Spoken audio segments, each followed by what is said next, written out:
사랑하고 축복합니다.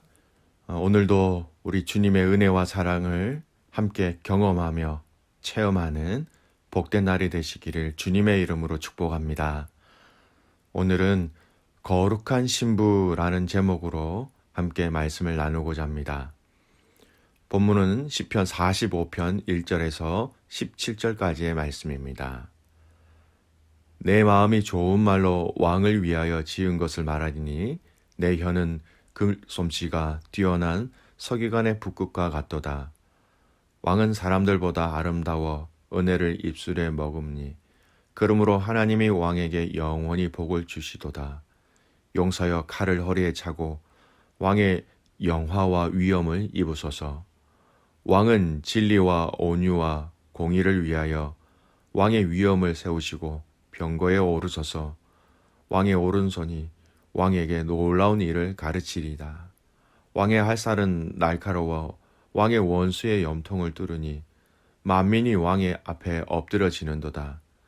하나님이여, 주의 보좌는 영원하며 주의 나라의 균은 공평한 균이이다. 왕은 정의를 사랑하고 악을 미워하시나니 그러므로 하나님 곧 왕의 하나님이 즐거움의 기름을 왕에게 부어 왕의 동료보다 뛰어나게 하셨나이다. 왕의 모든 옷은 몰약과 침향과 육개의 향기가 있으며 상하곡에서 나오는 현악은 왕을 즐겁게 하는도다. 왕이 가까이 하는 여인들 중에는 왕들의 딸이 있으며 왕후는 오빌의 금으로 꾸미고 왕의 오른쪽에 서도다.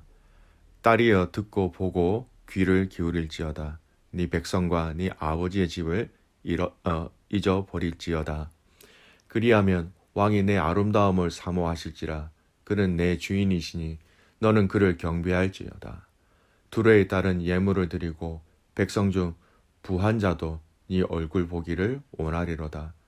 왕의 딸은 궁중에서 모든 영화를 누리니 그의 옷은 금으로 수놓았도다. 수놓은 옷을 입은 그는 왕께로 인도함을 받으며 시종하는 친구 처녀들도 왕께로 이끌려 갈 것이라. 그들은 기쁨과 즐거움으로 인도함을 받고 왕궁에 들어가리로다. 왕의 아들들은 왕의 조상들을 계승할 것이라. 왕이 그들로 온 세계의 군왕을 삼으리로다.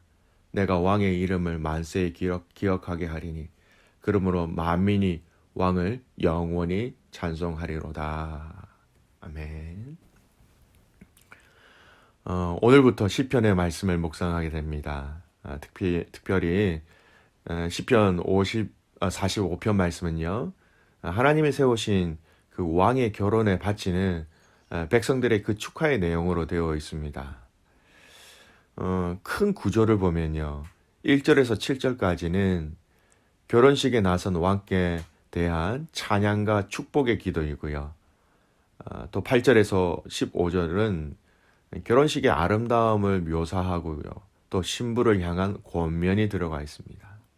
그리고 마지막 16, 17절 말씀은 왕의 영원한 영광, 또 자손의 번성에 대해서 축복하고 있는 것입니다. 시편 45편은 내용적으로 여러분 읽으신 것처럼 결혼하는 왕을 축하하는 시입니다. 결혼식의 아름다운 광경들, 또 축복의 말들, 환희들이 마치 흥겨운 결혼식 자리에 참여하는, 또 그것을 직접 목격하는 사람들처럼 잘 묘사되어 있죠. 당연히 존경하고 사랑하는, 그리고 하나님이 사랑하는 왕의 결혼식을 함께하는 것은요, 백성들뿐만 아니라 함께하지 못한 백성들도 축복하며 덕담을 나누며 기뻐하였다라는 것이 이 말씀을 통하여 충분히 우리에게 전달되어집니다. 그러나 오늘 이 시편 45편 말씀은 단지 왕의 결혼을 축하하는 의미로만은 볼 수 없습니다. 그것은 이 시편 45편이요, 메시아를 이렇게 예언하는 예언시로 분류된다라는 사실에서도 확인되어집니다. 여러분, 시편은 그 내용을 기준으로 해서 다양하게 분류가 됩니다. 찬양하는 내용이 주이면요, 찬양시, 탄식하는 내용이 주이면 탄식시, 그래서 감사시, 지혜시, 교훈시 이렇게 등으로 나누어지는데 오늘 이 시편 45편은 예언시라는 것입니다.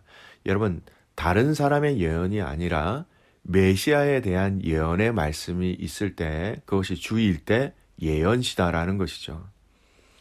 참고로 여러분, 시편 전체 150편 중에서요, 예언시는, 메시아에 대한 예언시는 7편입니다. 2편, 또 16편, 22편, 24편, 오늘 본문인 45편, 72편, 110편이죠. 45편은 바로 이 고라 작품, 고라 자손의 작품이다. 성경은 그렇게 쓰여져 있습니다. 즉, 이 내용들을 정리해 보면 이런 의미죠. 오늘 본문은요, 외적으로는 왕의 결혼을 축하하는 왕의 혼인 축가 내용입니다. 근데 내적으로는 이상적인 왕 배후에서 그 왕을 세우시고 후원하고 계신 역사의 진정한 주관자이시고 주인이신 하나님을 찬양하는 그 이중적인 의미가 있다라는 것이죠. 여러분, 이 이중적인 의미는요, 이스라엘이 바벨론 포로에서 귀환한 후부터 이러한 이중적인 성격 가운데 그것이 많이 드러나게 되었다라는 것이죠. 그러니까 본 이 시편 45편은요, 왕을 메시아로, 왕비를 메시아의 신부로 또는 하나님의 백성으로 해석하는 경향이 두드러졌다는 것입니다.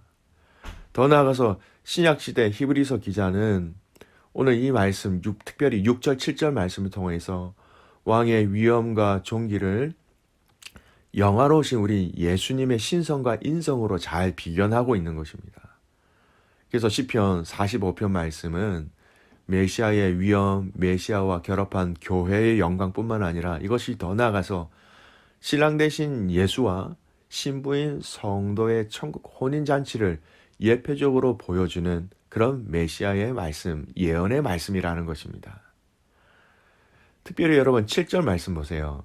왕은 정의를 사랑하고 악을 미워하시나니 그러므로 하나님 곧 왕의 하나님이 즐거움의 기름을 왕에게 부어 왕의 동료보다 뛰어나게 하셨나이다. 히브리서 기자는 오늘 이 7절 말씀의 본문을 인용해서 그리스도께서 천사들보다 더 뛰어나신다, 이렇게 묘사하고 있는 것입니다. 일차적으로 여러분, 왕이 주변 국가 왕들보다 더 뛰어난 정복자다, 충분하다, 그것을 칭찬하는 내용이지만 이 예언시라는 견해에서 보면요, 예수님은 사람들이 우러러보는 천사들보다 더 우월하셔서 우주적 통치자로서의 면모를 지니신다, 그것을 높이고 찬송하고 있는 것입니다. 모든 것 위에 뛰어난 분이십니다. 탁월한 분이십니다. 모든 열방을 다스리시는 분이십니다. 오늘 시편의 이 본문의 말씀은 그렇게 하나님의 높으심을 찬양하고 있는 것입니다. 오늘 이 본문에서 이 메시아 예언적인 부분을 찾아 잠깐 살펴보겠습니다. 16절 말씀요. 왕의 아들들은 왕의 조상들을 계승할 것이라. 왕이 그들로 온 세계의 군왕을 삼으리로다. 온 세계의 군왕을 다스리시는 분. 우리 주님은 모든 것 위에 뛰어난 분이시다라는 것. 천하 만물이 다 그 앞에 무릎을 꿇고 천하 만물이 그를 예배하며 그를 섬길 것이다. 여러분, 우리 주님이 온 세계의 왕 중의 왕이시며 사망 권세를 이기셨고 다시 재림의 주님으로 이 세상에 오신다라는 것이죠. 왕 중의 왕, 모든 나라 중에 최고의 나라, 하나님 나라의 왕이신 그 예수님이 저와 여러분을 가장 깊이, 가장 많이 사랑하시는 분이라는 것을 기억하시기 바랍니다.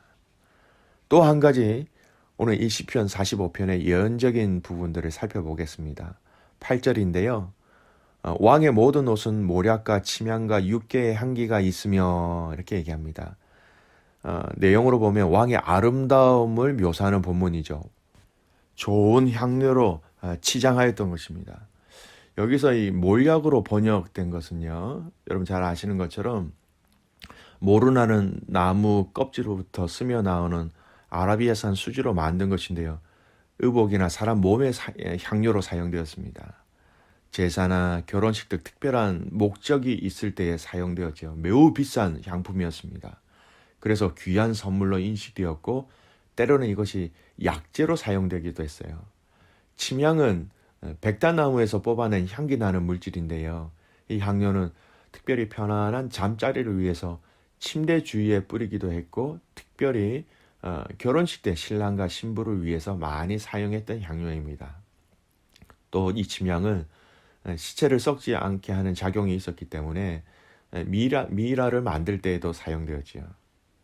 나머지 6개, 계피나무 같은 향기가 나는 나무 껍질을 원료로 해서 만들어진 가루 성분의 향료예요. 45편은 이처럼 결혼식 때 왕을 치장하기 위해서 사용된 향료들을 밝히는 것은요, 왕의 결혼식이 준비가 다 되었다. 이것을 의미하는 것이기도 하고요. 우리가 살펴본 그 예언시라는 관점에서 통하여서 보면요, 이 부분은 메시아와 관련된 상징적인 예언으로 충분히 해석할 수 있습니다. 의복은 사람의 행동을 상징하고 향기는 인격을 상징한다라는 점에서 오늘 이 말씀은 메시아가 이 땅에서 행하신 일들과 그분이 가진 그 인격을 나타낸다. 그렇게 볼 수 있는 것이죠. 여러분, 예수님은요, 거룩한 신의 성품을 가지고 하나님의 일을 이루시기 위해서 이 땅에 오셨지요. 그를 만나는 모든 사람들에게 예수님은 하나님의 일을 나타내 보여주신과 동시에 자신의 거룩한 그 인격을 향기로 발산하셨습니다. 신부를 맞이하기 위해 고운 옷을 입고 향기로운 향품을 뿌린 왕처럼 예수 그리스도는 이 땅에 오셔서 복되고 아름다운 사역을 수행하셨고 또 그러한 예수 그리스도의 사역은 그의 인격의 향기에 동시 묻어났다라는 것이죠. 결국 여러분, 이 향기의 절정은 골고다 언덕의 십자가에서 다 쏟아 부어졌습니다. 포악한 로마 병정과 빈정되는 그 군중 속에서 예수님의 그 사랑과 용서와 온유, 그 향기를 주님은 잃지 않으셨다라는 것이죠. 그것으로 말미암아 이 향기가 온 세상을 뒤엎게 된 것이었습니다. 이것이 바로 그리스도인들 안에 있어야 하는 그리스도의 거룩한 성품, 바울과 여러 사도들이 그토록 전하고자 하였던 그리스도의 향기가 되었던 것이죠. 말씀의 결론을 맺습니다. 저와 여러분은 장차 오실 주님의 신부입니다. 바울이 고린도 교회 가족들을 향하여 쓴 편지에 보면요, 예수님에 대해서 가르칠 때 그들을 향하여 그리스도의 아내 결혼할 당사자다라고 얘기하고 있습니다. 고린도후서 11장 1절 말씀이요. 내가 하나님의 열심으로 너희를 위하여 열심을 내노니 내가 너희를 정결한 처녀로 한 남편인 그리스도께 드리려고 중매함이로다. 여러분, 오늘 저와 여러분이 깨어 있음으로 말미암아 주님의 거룩한 신부로서 준비하고 있기를 바랍니다. 아름답게 준비하기를 바랍니다. 깨끗함으로 준비하기를 바랍니다. 한 분만을 사모하기를 원합니다. 그래서 장차 오실 그 주님, 만왕의 왕이신 그 주님을 간절히 기다리며 또한 저와 여러분에게도 그리스도의 그 은혜와 향기가 부어져서 그 향기가 내 안에만 갇혀 있는 것이 아니라 다른 사람들에게도 흘러감으로 통하여서 그들에게도 이 거룩한 신부로서의 새로운 존재, 새로운 하나님의 택하신 은혜가 있는 그 도구가 되는 채널이 되는 저와 여러분 되시기를 주님의 이름으로 축복합니다. 네, 기도하겠습니다. 살아계신 아버지 하나님, 감사와 찬송과 영광을 올려드립니다. 장차 오실 그 주님을 기다리는 우리의 삶이 하나님 거룩한 신부로서 신랑을 맞이하기 위해서 단장하고 아름답게 꾸미고 있는 그 신부처럼 거룩으로 준비하게 하시고 사모하는 마음으로 준비하게 하시고 한 마음으로 준비하게 하여 주셔서 주님 오셨을 때에 부끄럽지 아니하는 주님의 신부로서 주님 맞이하게 하여 주시옵소서. 아버지 하나님, 오늘 우리가 이 땅에 살아가면서 우리의 거룩을 빼앗아 가려고 하는 세상의 많은 유혹과 시험과 문화들이 도사리고 있습니다. 특별히 우리의 자녀들이 하나님 거룩한 신부로서의 그 정체성을 잃어버리지 않도록 성령 하나님께서 동행하여 주시고 함께하여 주셔서 싸우게 하시고 이기게 하여 주시옵소서. 사랑하는 귀한 부모로서의 삶도 하나님 이 거룩을 잊지 않게 하여 주시고 성도와 교회가 이 땅에서 그 거룩함을 함께 지켜내므로 주님이 기뻐하여 맞으시는 신부로서의 사명 감당케 하여 주시옵소서. 귀한 선교사님들을 위해서 기도합니다. 선교사님들의 지혜와 건강과 사역 가운데 하나님 함께 하셔서 선포되어지는 그 복음이 그 땅에 그 나라에 귀한 그리스도의 열매가 맺히게 하옵소서. 그렇게 행하신 하나님을 신뢰하며 살아서 역사하시는 예수님의 이름으로 감사하며 기도드리옵나이다. 아멘.